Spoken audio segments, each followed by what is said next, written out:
This is my biggest regret. My biggest regret is not that I hired the wrong people and fired the wrong people. It's not that I spent $1.24 million in ads. It's not that I went into the wrong niche and city in over 200 niche and city combinations. None of that. My biggest regret was that I didn't think bigger. When I wrote that perfect day, I let the constraints that were in the back of my mind dictate what I wrote on that paper. I let where I was at that day when I wrote that in some way play a part in what I wrote on the paper. And I sat there and went, dude, I literally am living the day that I wrote 2 years ago. And so why did I not make this perfect day when I wrote it down? Why didn't I think bigger? Why wasn't the house bigger? Why wasn't I driving a Lamborghini? Why wasn't I in my vacation house or whatever the case is? Why didn't I think bigger? Because everything that I wrote down, I spoke into existence. Why didn't I think bigger? That was my biggest regret. That is my biggest regret in business. Not the money I lost, not that I chased this or chased that or got distracted or whatever the case is. It's that I didn't think big enough. I realized it was time for me, this is 6 months ago, to redo my perfect day, to literally redo exactly what my day would look like. And this time to think bigger. And so guess what I did was I sat down, did the exercise, and I wrote out my perfect day. And the reason that I'm bringing that up, I'm not going to sit here and read that whole thing to you right now for time's sake, but I want you to know that when I created this new perfect day, it is bananas. It is, dude, you're crazy. It is quit smoking freaking whatever you're smoking, bro,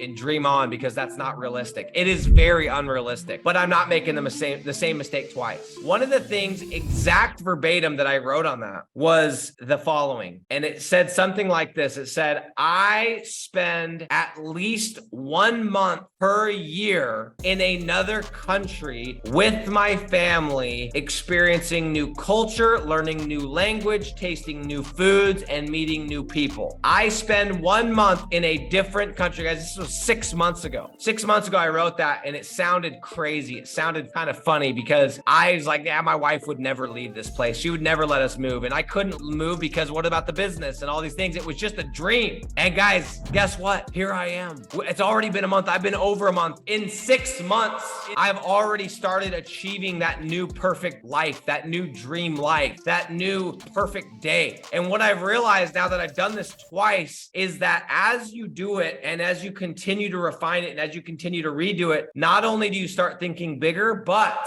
you also start to achieve it more quickly because now you realize it's possible. And now you sit there and when you write your perfect day, you're a little bit more conscious of what you're writing because now you know, well, last time it all came to be, so I better be careful about what I write, that it's not too small. Guys, exactly what I wrote down. I wrote, I spend 1 month per year living outside the United States of America in a different country. And that was 6 months ago and I'm already doing it. So I want to challenge every single one of you guys to take some time today. And I want you guys to sit down with a piece of paper and a pen and no technology and go somewhere that you can feel creative and go somewhere that inspires you. And I want you to get a blank piece of paper and I want you to say, if there were no constraints, if I had nothing weighing on my mind, if I had none of these responsibilities or these fears or these, I don't have the money for, any of that was not weighing on my mind, what would I write down? What would my perfect day look like? And go and write it down. What would your life look like if you could wave the magic wand like Harry Potter and speak everything into existence? What would that look like? I want you guys to do that. I know it sounds stupid. I know it sounds like just